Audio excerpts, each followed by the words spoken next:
Well, hey everyone, and welcome back to our channel. In this video, we're going to be diving into load speeds for your website and how you can have a faster website that's going to help you reach more people. So let's get right on into it.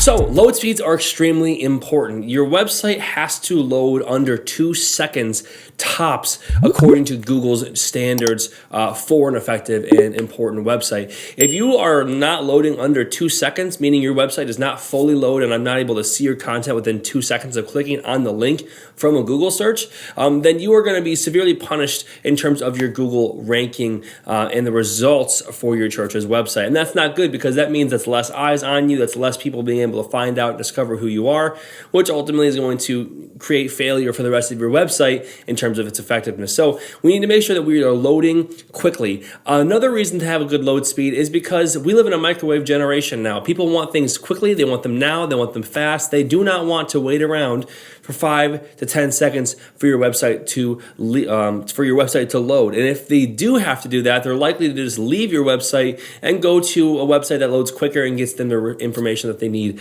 fast.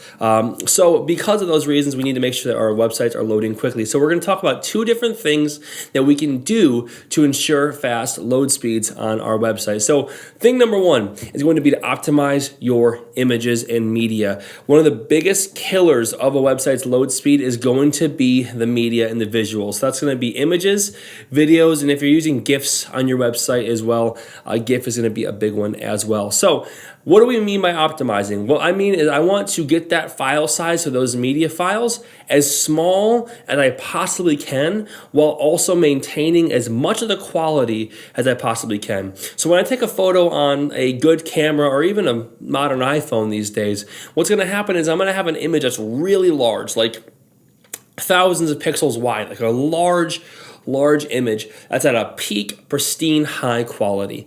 Now, what I want to do is I don't need this large, giant image for a website picture that's going to be this big on a small phone screen, right? So what I can do is I can resize and I can compress that file size down to the point where it's not going to be that large of a file. It'll be much smaller and much more appropriate for my site. And also on top of that, what I need to do is find the line to where I'm not shrinking it down so little that then when someone views it, it's going to be nasty and pixelated. So the trick is with image optimization is a couple things. You want to figure out, okay, what is the use for this image? Is it going to be a large banner image that stretches across the whole background of my site?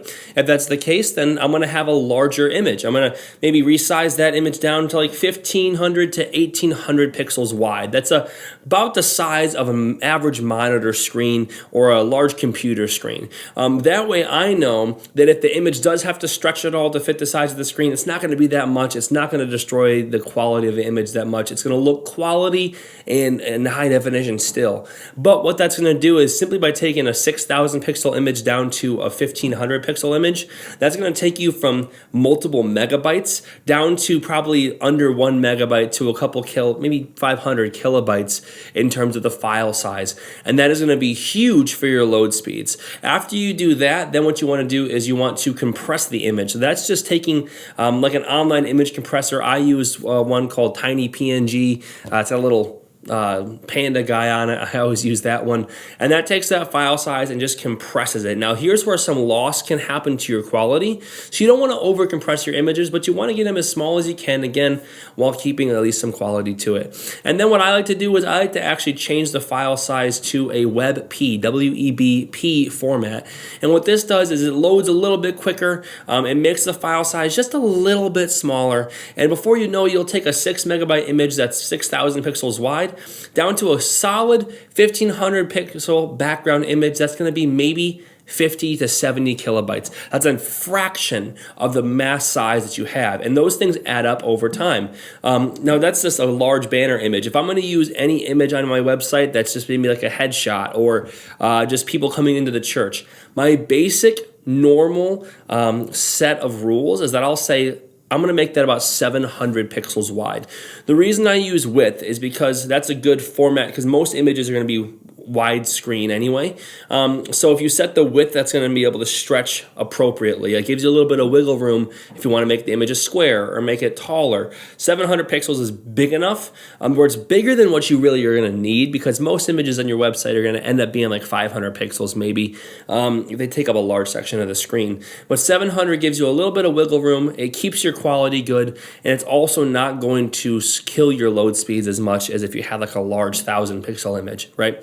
So for my general rule of thumb is 15 to 1800 pixels for a large background image, and then 700 pixels wide or so for any other images on your website. And then following that optimization option is going to be what's going to help you take your load speed from multiple seconds down to that sub 2 seconds. Because if you have 10 pictures on your website and then you have 6 megabytes per, you're looking at 60 megabytes just for your images on your homepage. You can take that down and get that under 1 megabyte, maybe 2 megabytes, which will probably increase your load speeds. You know, that's like a half second, 3/4 of a second, which is a long time on a website's load speed. So that's very important news.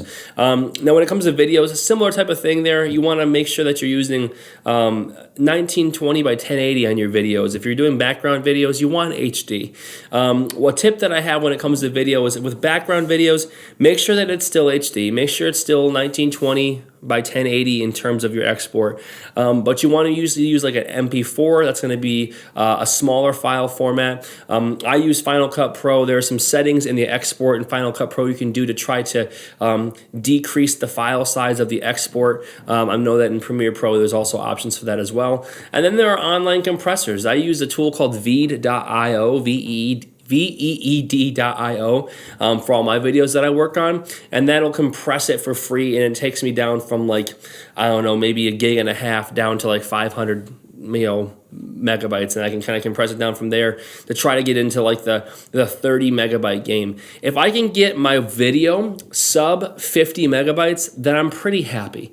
With video, it's hard when it's, a minute-long video. There's only so much that you can do. That's why for background videos, I recommend make your background video 20 seconds. The reality is that on your homepage, no one's going to sit there and watch your full video of a minute without any sound, without any titles, and just kind of scroll through and watch your entire home screen video. The idea of the home screen video is to quickly and effectively portray who you are as a church and what the Sunday morning visiting experience is like. So because of that, you want to keep your videos quick. I would say 15 to 20 seconds, and that's going to make it so much easier to have high quality and also a small file size. So keep that in mind when you're doing your edits for your home screen videos or anywhere else. Now, any other video that's not a background video, if you have a sermon video or welcome video, anything like that, put that on YouTube. Put that on Vimeo. Use tools that allow you to pull those videos in, whether it's an embed or within our website builder. We have a video widget where you just copy and paste the URL. It'll put it right on the page for you, and it's responsive to different devices. So use tools that will allow you to utilize free hosting, and don't take up all the load time and slow your server down by having a bunch of videos on your server for your website. Use the free tools that are out there like YouTube and simply link to it or embed it right in your site. That's what I recommend for those situations. But images and videos, get those things as small as you possibly can. Now, it took quite a long time on that, so I want to just touch base on caching as well. One other thing that you can do to help your load speeds is to enable website cache. Different website builders have the ability to create a cache for your pages. What a cache is essentially like a save bank. So Google goes to your website and it'll crawl your website. Say I go to your website, I Google churches in your area, I go to your website, and when you have a caching feature on your website builder, what that does is that tells my browser to save your pages. So you'll actually be able to, so my browser will save and kind of remember what your pages are. So next time I visit you, it loads a little bit quicker because it doesn't have to recall all the information again. It just already kind of has that information saved and it can pull it up faster. And you can cache into web browsers, you can cache into internet networks, and that will actually allow your website to load significantly faster. And we actually have, like on our Ministry Designs platform we have with our websites here, we have a built-in caching system that you can set to reset every week or every day day or every month, whenever you choose. But that will actually allow you to speed your load speeds up that way. So the biggest thing you want to do is get your load speeds down by your content. Get your media optimized. Optimize every single detail. It's annoying. It takes a little bit longer to do, but it's so worth it. Make sure you get your images and your media optimized, and then utilize caching as well to speed up your plans, or excuse me, your website load speed. So to touch base one more time, my personal recommendations for videos: if you're doing background videos, try your absolute best to get a video that's 15 to 20 seconds long. Don't overdo it. Keep in mind what's important to the visitor, and that's what you need to highlight. Make the video 1920 by 1080. Make sure it's an HD resolution, and then use a compressing tool to get that thing as small as possible while not losing as much as you possibly can. Try to keep that high quality the most you can, because it's a fine line between good load speeds and also terrible quality where people are turned off by it. You want to still be likable, you want to still have good quality there, but you got to find the balance, right? And with images, background images, resize your background images to 1500 to 1800 pixels wide, compress them, and then change them to WebP formats. Any other images in your website, resize those to 700 pixels wide or so, and then compress those and change them to WebP as well. And there are free tools that you can use for all of these different things. You'll actually find them in the description below. I've listed all of these free tools that I use down below for you to be able to jump in and take advantage of for yourself. So hopefully this is helpful. A lot of talking today, long video, a lot of content, but good content. So hopefully it was helpful for you, and we are excited to see you in the next video. So we'll see you then. Have a good one.